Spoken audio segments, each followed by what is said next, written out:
nakakahiya na tayo eh. Sa buong mundo, pinagtatawanan tayo.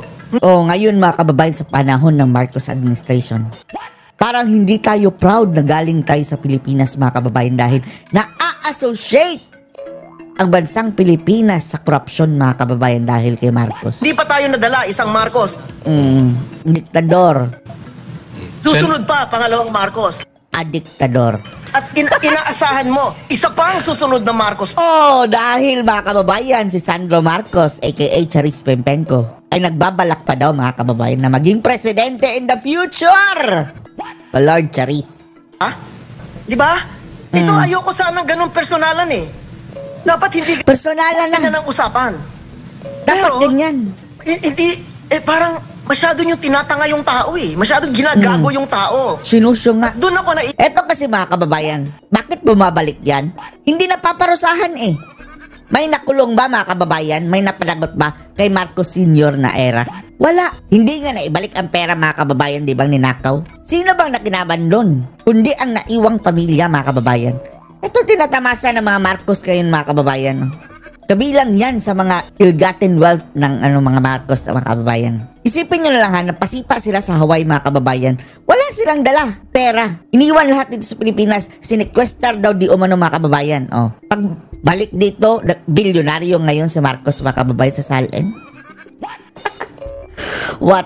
Tapos ngayon pang grabing kurakutan sa kanyang administrasyon. At trilyonaryo na yan si Marcos siguro. Ines, bakit?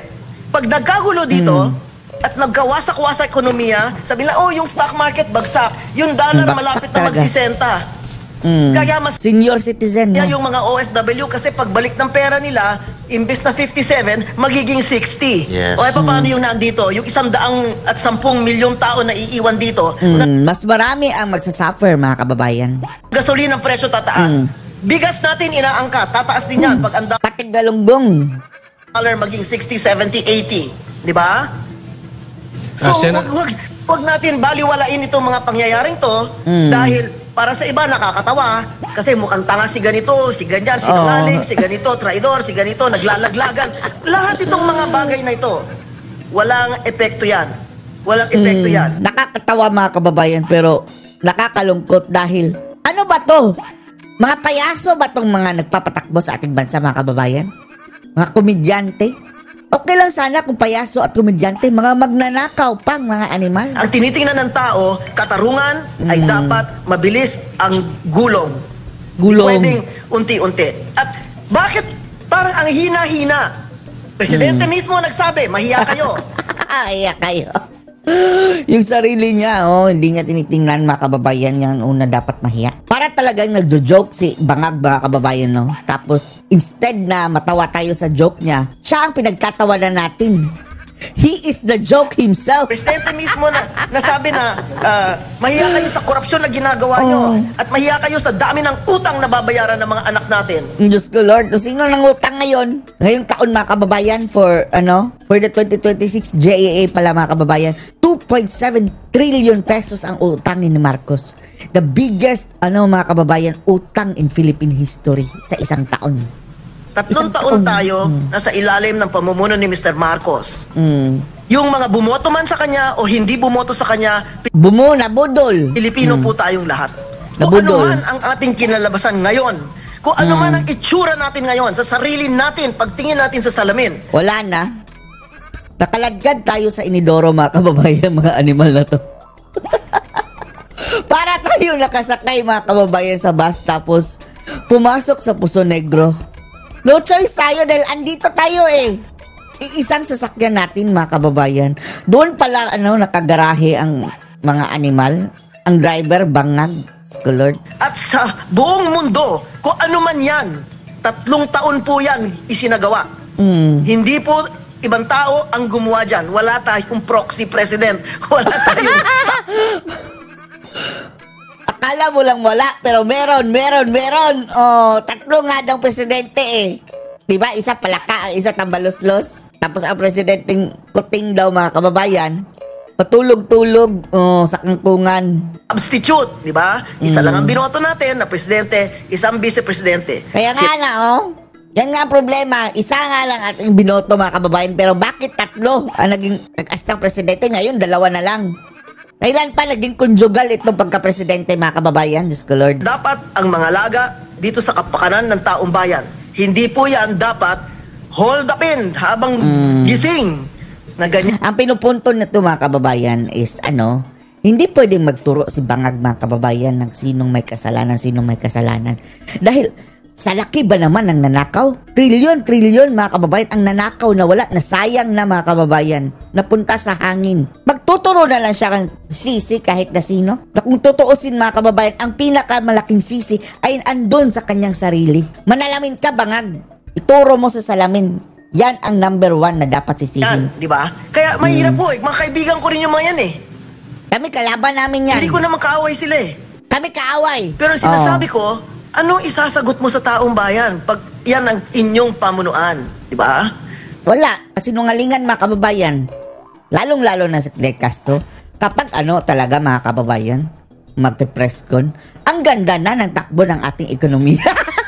Pupunta na sa paputi. Kaya yung pag-resign, resign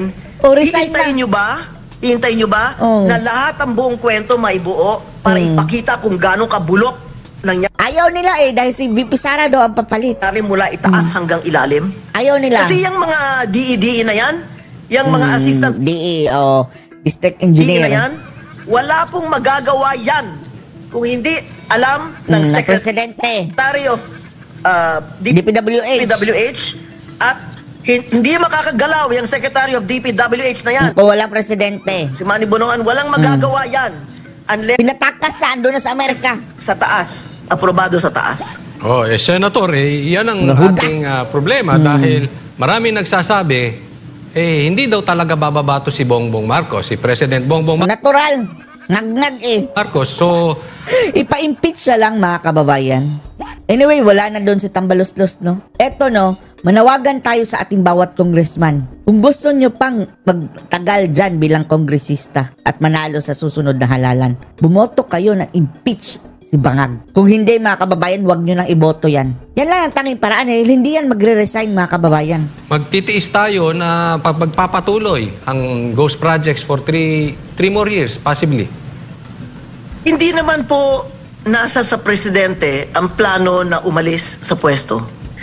Sa buong mundo, ang lahat ng presidente na Maayaw talaga yung umalis umalis. sa pwesto, hindi po siya nagplano nun. Minsan, isang araw lang, 2 oras lang. Yung tatay na lang niya, pinlano ba nilang umalis? Hindi. Pinlano ba nila? Hindi. Karton-karton, kung ano-ano, mga alahas, mga... Kaya alam ang Amerika nun Ang mga Amerika ang nagkidnap, mga kababayan. Kaya nga, pinatikim din niya kay Tatay Digong kinidnap din nila, mga kababayan, di ba? Dahil yung Bangag, mga kababayan, ginawa sa amin to dati, gagawin ko rin kay Duterte. Ay, naku nga. Pera, ibang mga titulo. Lahat dala-dala nila nasa kahon ng Pampers, di ba? Pampers? Okay. So, ibig sabihin, walang nagpaplano. Sino palang nagda-diaper nung panahon iyon? Baka si Bangag, mga kababayan, na sa kabangagan. Nagda-diaper si ngag-ngag. Bakit may Pampers? Walang nagpaplanong matanggal sa pwesto. Lahat yan, kapitukuyan. Kapitlinta. Lahat yan. So, Kapit palaka. hindi na, minsan, wala na sa kapangyarihan ng Pangulo kung siya ay aalis o hindi. Wala na sa kapangyarihan ng spokesman, ng kabinete, ng kung sino-sino dahil lahat po sila kasabwat. Doon sa pagtatakip. Kung anuman yung mga anomalya na nakikita natin. Dahil yung nakikita natin, yun lamang ngayon sa DPWH. Nakita niyo na ba yung gawain ng BIR? Tip of the iceberg lang yan, ha? Tip of the iceberg lang yan. Isang maliit na segment lang yan, mga kababayan. Samantalang kung titingnan mo ang kabuuan, wala. Puro korupsyon na yan, mga kababayan. Puro korupsyon na.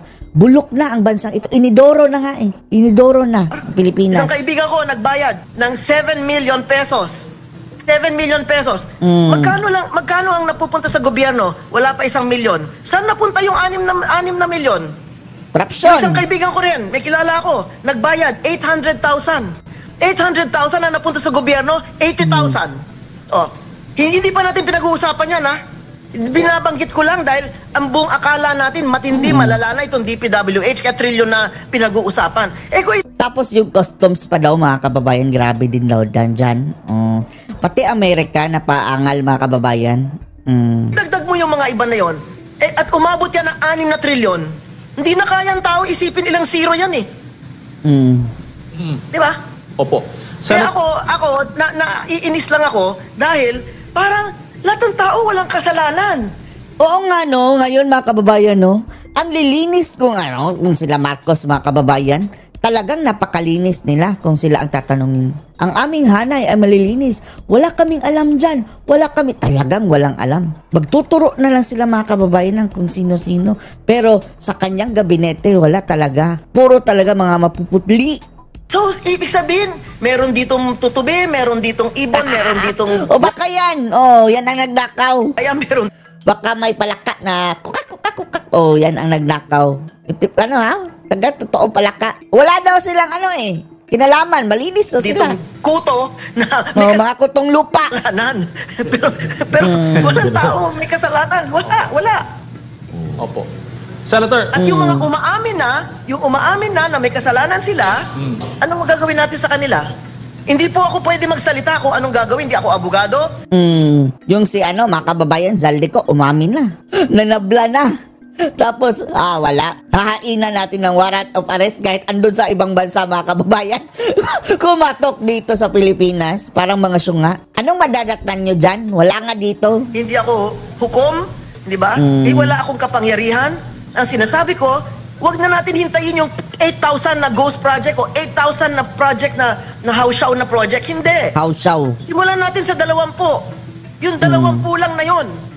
Meron nang mangyayari eh. Pero, kung ang problema natin, pinagtatakpan natin, sino dapat ang iwasan, sino dapat ang huwag madawit, sino dapat ang hindi makulong, sino dapat ang makalaya or maka-eskapo, aabutin tayo ng siyam-siyam. 3 taon, kulang. 3 taon sa panahon ng presidente ngayon ay kulang para usisain at husgahan. Wala pa nga nakukulong. July nag-start, mga kababayan. August, September, October, November. 4 na buwan. Wala pang naaresto, mga kababayan. Ayusin natin ang mga papeles. Papeles lang yan eh. Yung papeles na yan, pwedeng isang araw, pwedeng isang linggo, isang buwan, isang taon. Papeles lang yan eh. Diba? Opo. So ano bang gusto natin? Gusto natin ng katarungan or yun? Ito talaga, no? Malinaw naman, mga kababayan, na mayroong mga ghost project. Yung automatic na yan, mga kababayan. Pag mayroong ghost project, lahat ng nakapirma na dun, mga kababayan, siguradong sangkot na yan. Yung taga-check, nag-release ng pera, lahat na. Bakit wala pa rin nakukulong? Daldal lang yon. Kasi kung gusto natin ng katarungan, ang batas ay napakaliwanag. Hindi lang, ewan ko kung nakalagay ba doon na yung corruption ba ay heinous crime? Kasi kung Sana nga, para bitay, mga kung bibilangin kababayan. mo lahat ng patay, lahat ng nagugutom, lahat yung mga walang dami. puntahan na ospital, walang gamot, o hindi maoperahan at iba pa, bilangin mo lahat yun, yung mga bata na tumatawid ng ilog sa balsa or sa mga timba na At isa rin, mga kababayan, yung kurakutan dyan sa di ba? DPWH, yung mga flood control o nabahaan. At yung mga sira-sirang mga kalsada, mga kababayan. Ang daming nadidisgrasya araw-araw, mga kababayan, dahil sa mga palpak na mga gawa nila sa kalsada. Yan din, kulang sa signage, mga kababayan, kulang sa reflectors, lubak-lubak na daan. Etong lahat ng ito, mga kababayan, dahil yan sa korupsyon.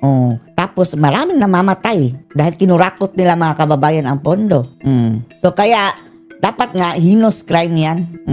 Sakay na lang sila patawid ng ilog para makapunta sa eskwela. Iyan ba may equivalent na isang baril na pumatay, isang bala na pumatay sa isang tao? Murder? Sana bitayin, bitayin. Ubos itong Marcos administration talaga, mga kababayan, kung ganun. Yung isang tao na bumaril ng isang tao, anong parusa doon? Paano to? Libo-libo, milyon-milyon ang apektado rito. Di ba? So, paano, anong parusa doon? Hindi ko alam. Hindi po ako abogado at hindi ko memoryado lahat ang batas, no? Pero meron tayong hukuman, meron tayong departamento ng kagawaran ng hustisya, at yan po ang dapat mga siwa, hindi ombudsman, di ba? Ombudsboying, buisit ng ombudsboying yan. Hindi na DOJ ito eh. Sa ombudsman. Yun ang dapat natin, yun naliliwanagan na ng taong bayan unti-unti. Habang tumatagal, parang nililibing sila ng buhay. Yan. Opo. Habang tumatagal. Senator, Habang tumatagal, nililibing tayo ng buhay. nakikita rin ho ba ninyo? Totoo. Si Jade po ito, nakikita rin ho ba ninyo? At ano pong masasabi Sino ninyo ka?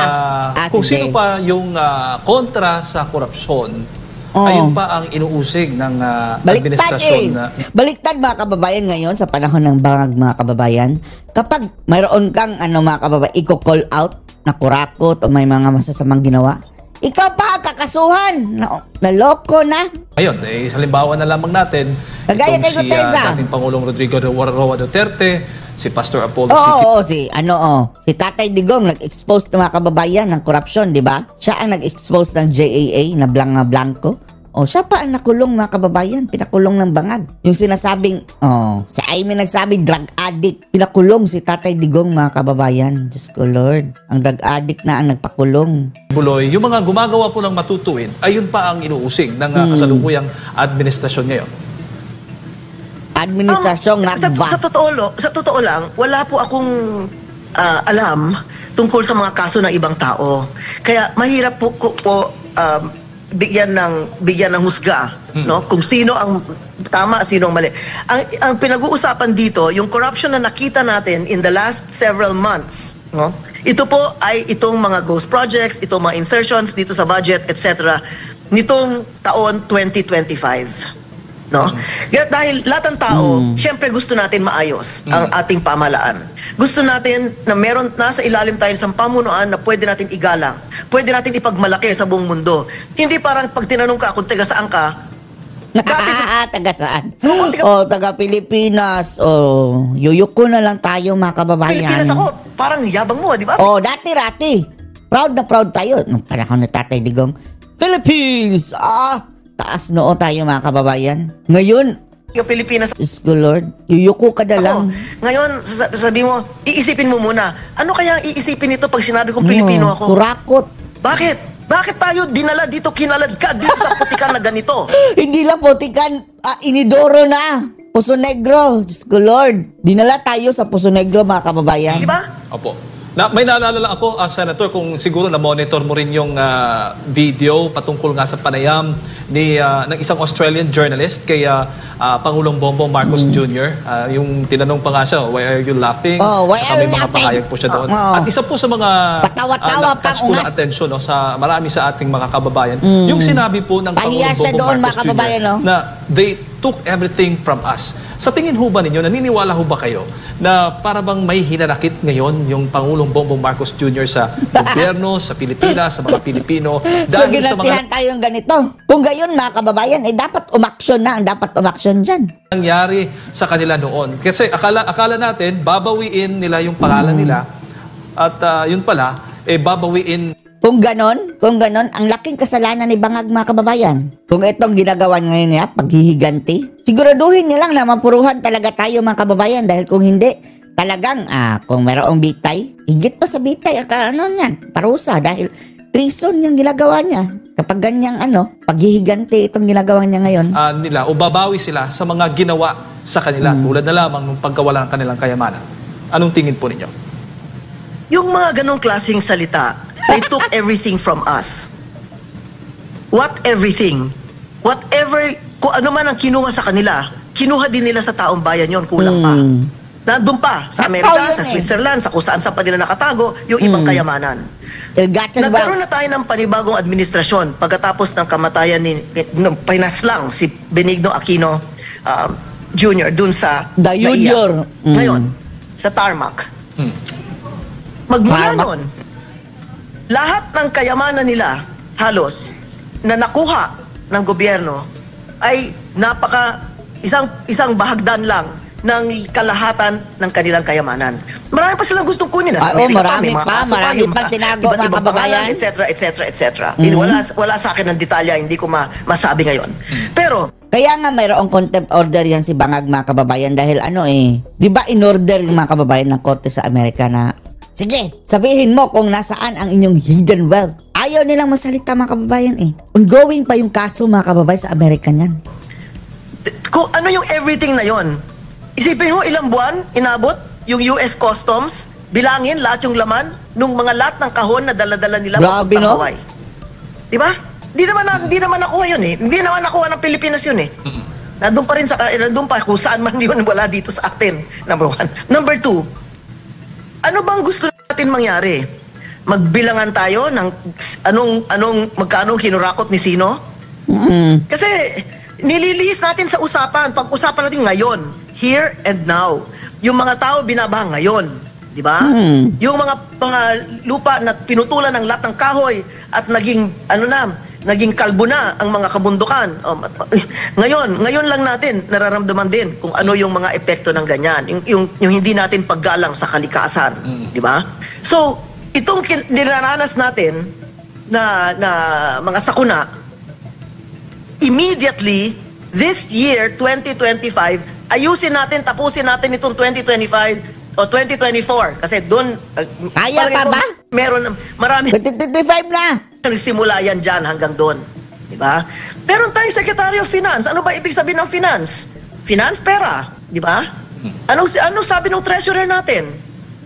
Meron kang treasurer. Hindi natin naririnig. Hindi ko alam kung anong sasabihin niya. Yung Secretary of Finance, okay lang lahat. Ang gusto niya, taasan pa yung VAT. Di ba nalipat na Makababay bilang executive secretary? So, siya pa rin sa finance? Ano yan? Double purpose siya? Di ba? Hindi ko alam ilang pang klaseng dosena hold up ang gusto nyong gawin sa taong bayan. Ano pa?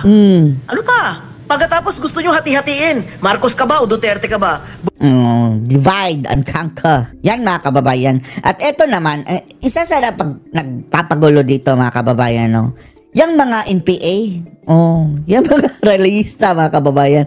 Isa yan sa nagpapagulo mga kababayan. Dahil nakikisakay ang mga jablo mga kababayan eh. Parang mga meron mga kababayan na nakikiepal sa away na may away. Manda kayo.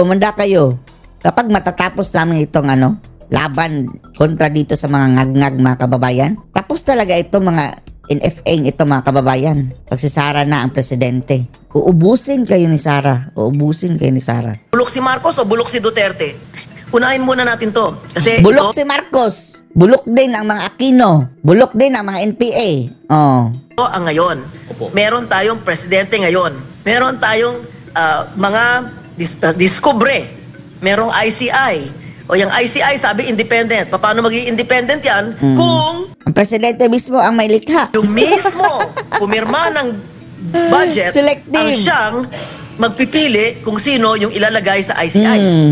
Tapos kung mga kababayan, kung magsasuggest yung mga tao na sige, open nyo ito in public, ayaw. Ba?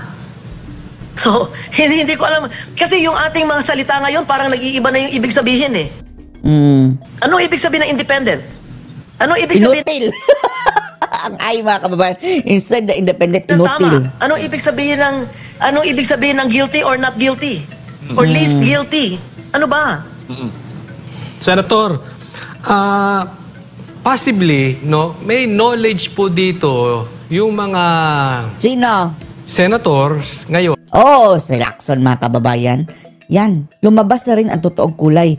Isa yan si Lacson mga kababayan sa pinakamasamang senador dahil ngayon klarong-klaro na mga kababayan, pinagtatanggol pa niya si Bangag. Para sa kanya mga kababayan, si Bangag ang pinakamabait, walang kasalanan sa lahat. Innocentity, berhen pa sa imburnal ang tweet. Ang mga ganitong klaseng tao kay Lacson mga kababayan. Yan ang pinaka-jablo na uri. Dahil nagkukunwari mga kababayan nagkukunwari. Tapos ang uulol pa ngayon sa mga tao na inosente daw si Bangag. Diyos ko Lord. Doon sa kung sino man ang mastermind, yung galawan po dito ng korupsyon, possibly to the minimum siguro meron silang nadidinig. Diba? Ang tanong ko po, eto pong si Amy, malaki po ang maitutulong kung siya ay magsasalita. Dahil nagsasalita na siya patungkol dito, si Senator Amy, nagsasalita na siya patungkol dito. Pero nung patungkol na, nung nagsalita na si Sally, i-ask mo daw about yung pagpupulboro ni Bangag. Diba? Isa rin yan, mga kababayan na witness, si Nikki Cosseteng. At tinutuko yung kanyang kapatid, pero na siyang tumahimik. So, ano pong take nyo? Dapat na ba talagang magbigay na ng official statement ito si Senator Amy Marcos? Kailan pa ba nabanggit ko? Kailan pa ba itong interview nyo? Nagbigay na nga ng statement, bangag na nga. Pero gayon pa man mga kababayan, although ang inamin lang ni Amy, bangag si BBM pero hindi niya inamin mga kababayan na magnanakaw. Para kay Amy, nagagamit lang ang kabangagan ni BBM. Ang kanyang kapansanan mga kababayan, nagagamit ng kanyang mga tauhan para mangurakot ang kanyang tauhan. Yan ba? Mukhang ganyan ang gustong ipalabas ni Amy mga kababayan. Wala yan. Kulang pa rin Amy. Alam mo, nangurakot talaga yan si Bangag, yung kapatid mo. Lubos-lubosin mo na. Ang sa gayon, mga kababayan, yung mahal mo talaga, tumulong ka na matigil yung mga masasama nilang ginawa. Don't tell us, Amy, na pag si VP Sara na ang presidente, makikiusap ka na huwag kasuhan itong si Ngagba. Kanina, ako po ay naging senador.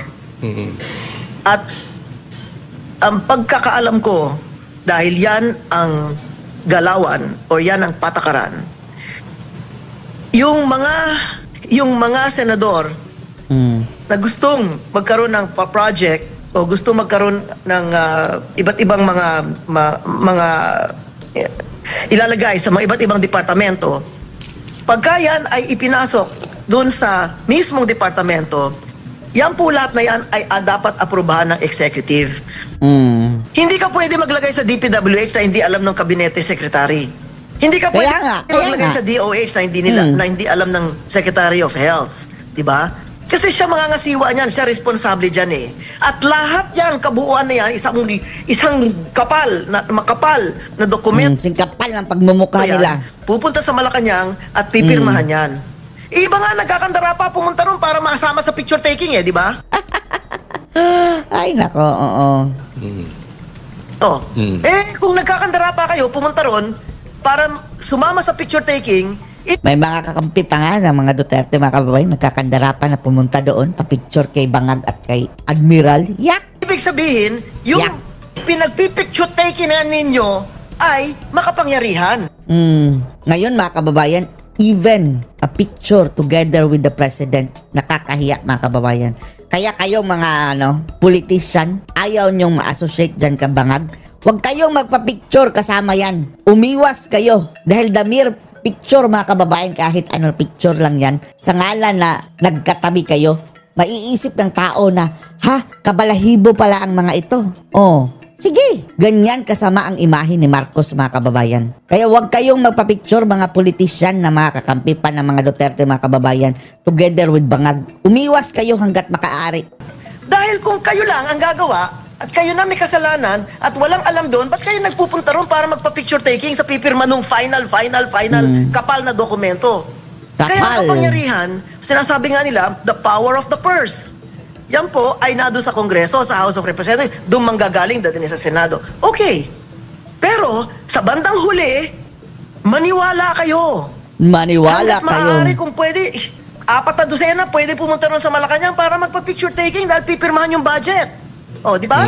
Bakit kayo lahat nagpupunta ron para pirmahan yung budget kung baliwala yung tao ron sa ibabaw at miron lang siya? Tama. Mahalaga yung pirma niya na yon. Di ba? Tama. At hindi pupunta sa lamesa ng presidente yan kung hindi dumaan yan sa executive secretary. Lahat. Dadaan sa ES mga kababayan. Kahit humihingi ka lang ng deep well, humihingi ka lang ng gamot, humihingi ka lang ng pamasahe pa uwi sa Bicol. Kung pupunta yan sa Malacanang, dadaan yan dun sa mga sa ilalim, sa staff sa ilalim, o dadating sa executive secretary, di ba? So hindi pwedeng magmaang-maangan, mas mataas nga ang pwesto, mas maraming alam. Lalo na presidente, di ba? Nagwawalis ka lang paano ka magiging ganun ka-importante, di ba? Kahit pa nga nagwawalis, may alam yan mga kababayan, marites pa yan. So, Senator, it's safe to say na alam ito ni Senator Amy. Alam ng mga senador mga kababayan. Kaya yung mga nagmaang-maangan dyan, nakakahiya kayo.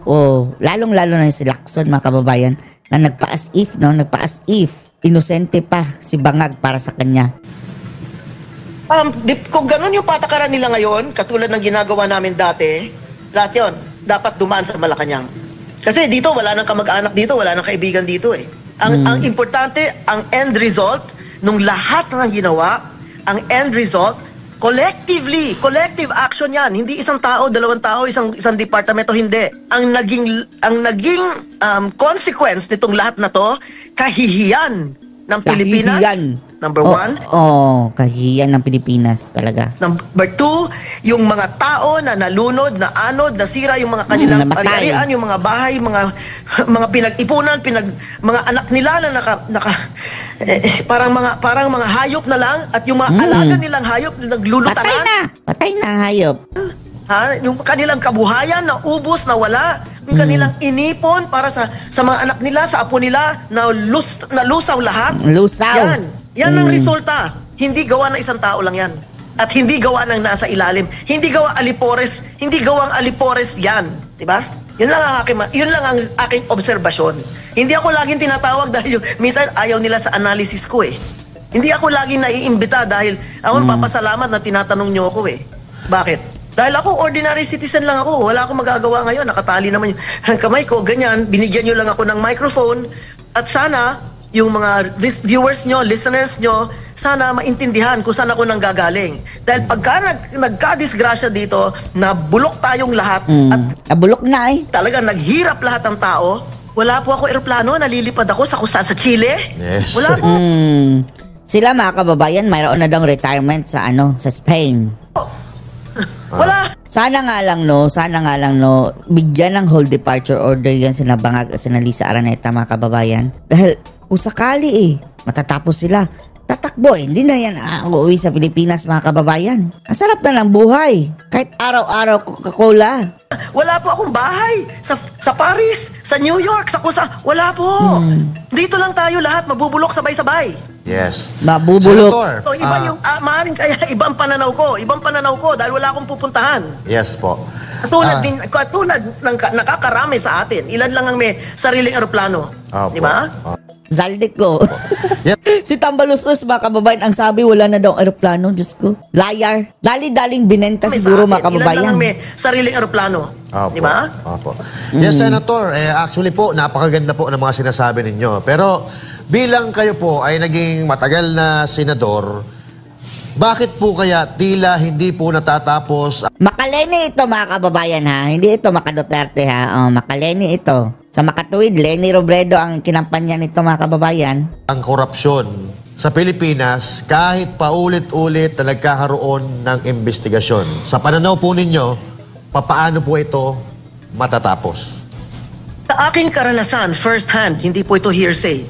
Dahil nung aking panahon, andyan po yung aking expose tungkol sa land, sa housing scam, sa expose scam, yung centennial scam, sa ang dami pang scam na yan, sa Department of Health scam, ang dami po niyan, sa Bureau of Immigration scam. Sa akin po nagsimula yung mga privilege speeches na yan. Sa akin po. Ngayon, ang tanong nyo, bakit hindi natatapos? Bakit walang nangyayari? Bakit? Dahil ang katarungan sa ating bansa namimili ng mga hahabulin. So, kung kayo malakas, madali kayo makalusot. Yung mga maliliit, yan, subukan nyo. Sacrificial lang. Subukan nyo magnakaw kayo sa grocery, subukan nyo magnakaw kayo sa jeep ng wallet ng katabi nyo, ganyan. Subukan nyo gawin yan kung ano magiging parusa sa inyo. Palagay ko wala pang 200 piso yung halaga ng wallet na yan. Okay? O kaya yung cellphone, lakay mo na, 5,000 na yung cellphone niya, 2,000 na yung cellphone niya, o kung ilan man. Di ba?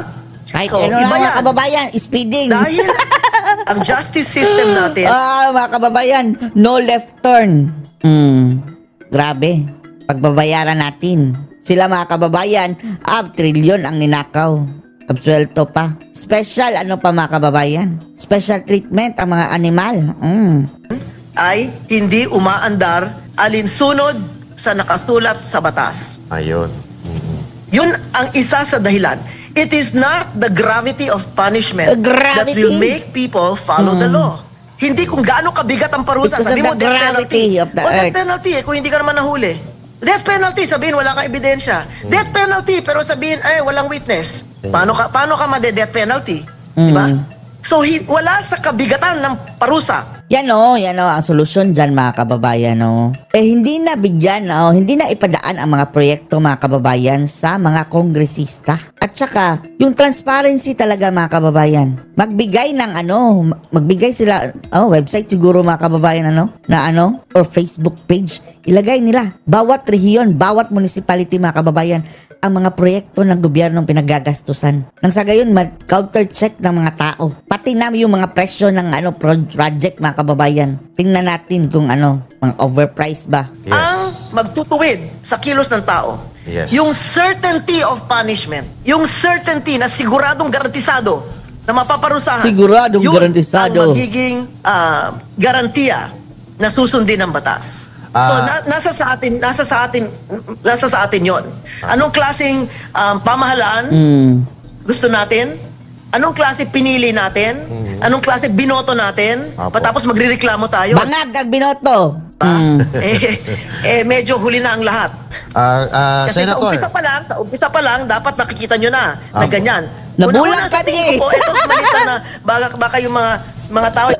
Nabulag kami sa katotohanan, mga kababayan.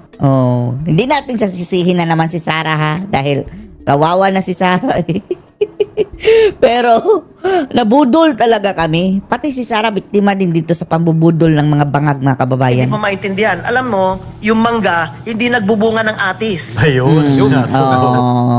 Kung ano ang puno, siya rin ang bunga. Kung Marcos ba kababayan, magnanakaw ang ama, magnanakaw ang anak, doble pa. Senator, Judea po ulit, kung kayo po ay bibigyan ng pagkakataon na makagawa ulit ng isang batas para matapos ang korupsyon, ano po ito? Or Pwede executive order para presidente. Dahil diretso na, tanggalin si BBM. Gumawa tayo ng batas na tanggalin si BBM. Mayroon bang ganyan? dapat na po bang ibalik ang death penalty sa Pilipinas? Nakikisa po ako dun sa issue na dapat malabanan at matigil ang korupsyon. At dapat ang may pananagutan ang lahat ng mga kasabwat dito sa ating natuklasan dahil naghihirap ang taong bayan at yung mga serbisyo ay hindi maibigay sa taong bayan dahil naibulsa na. Naibulsa na. Una-una. Pangalawa, huwag niyo po kakalimutan. Maraming wala dyan sa rally. Wala sa rally. Pero yung kanilang damdamin, na ginulangan sila, na alipusta sila. Sila ay parang winalangya. At inabot ng katakot-takot na kahihiyan at inabot ng katakot-takot na sakuna na sila mismo ang naghihirap na hindi nila malaman kung paano sila babangon sa kanilang paano babangon tapos ang nakaupo babangan. kinaroroonan. Yan po ang mahalaga din. Na kung anuman ang mangyayari at yung ating ekonomiya ay susubsob, yung ating turismo ay susubsob, paano tayo? Diba? Pupulutin sa kangkungan. Subuti pa sa kangkungan, malinis pa mga kababayan, may kangkong. Paano kung sa Inidoro? Sa Inidoro na nga. Ngayon mga kababayan ang bansa, parang nasa Inidoro na. Intindihin natin yung kabutihan ng buong bansa. Para bang nasa eroplano tayo eh. Sa eroplano tayo, akala natin piloto yung nagmamaneho. Hindi pala piloto. Kung kutsero yung Bangag. nagmamaneho, anong gagawin nyo? Di ba? Mabuti Bangag ang nagmamaneho. merong co-pilot. Co-pilot, ang pilot mga kababayan, palaka. ilan dyan aeroplano, ibabawi yung kutsero at kumuha ka Tapos, nag-aastap ang pilot din. ng Nangaagaw ng manabela mga kababayan ang palaka. mukhang tamang ayusin itong lahat na to. Tapos, may isa pang pilot mga kababayan, tambalos-los. Diyos ko Lord. Pero ang ibig ko Nakakandong sa palaka. masyado na tayong ginagago. Dahil gago sila mga kababayan eh. Itong mga nagmamaneho ngayong mga ngagba. Kaya ba natin tanggapin yon? Ang Pilipino, mataas ang pride di ba? Hindi natin kaya tanggapin. Kaso, helpless. Ito na talagang mga kababayan description natin. Helpless. Mataas ang pride. Pero linagay tayo sa sitwasyon, Etong mataas ang pride, itong mga animal na kababayan na mga dilaw at saka mga mga rebelde. Hindi nila kayang lunukin mga kababayan na si Sara Duterte dahil papahiya tayo eh. Kaya dyan ka lang bangag, manatili ka. Tapusin mo yan hanggang 2028. Sinamunsod ba kababayan, di ba? Mas pipiliin pag si BBM kaysa ipalit si VP Sara. Na hindi na tayo makatikim kung ano man yung ibig sabihin ng pride na yan. Dahil sa sobrang kahihiyan at sobrang kahirapan, mahirap ka maging pride, magkaroon ng pride. Sana wag mawala yon. Wag mawala yung Pride? tingin natin sa sarili natin na hindi tayo ganito. At we deserve better. Walang karapatan kahit sino na apakan sa muka lahat ng kanilang Ay, inapakan na tayo. Inapakan ng mga sambay ng Pilipino, mga kababayan sa mukha. Dinuraan pa ng mga buhaya. mamamayan, katulad ng nangyayari sa atin ngayon. Yan talaga ang napakahirap tanggapin. Kasi sabi nila, 33 milyon tao ang bumoto. 31 lang kay Bangag. Tapos kay VP Sara, 32 million. Ibig nyo sabihin, meron tayong 33 milyon na tao na natutuwa sa ganitong hinahampas tayo sa muka. Hindi na, Bakit ilan nagsisisi doon na lang na. ang nakikinabang 31 million regrets, mga kababayan. dito? Alright. Senator, maraming salamat po muli sa inyo pong oras at sa pagbibigay po ninyo ng impormasyon ngayong umaga. Maraming salamat. Maraming salamat. O anong masasabi niyo dito, mga kababayan? Post or comments below.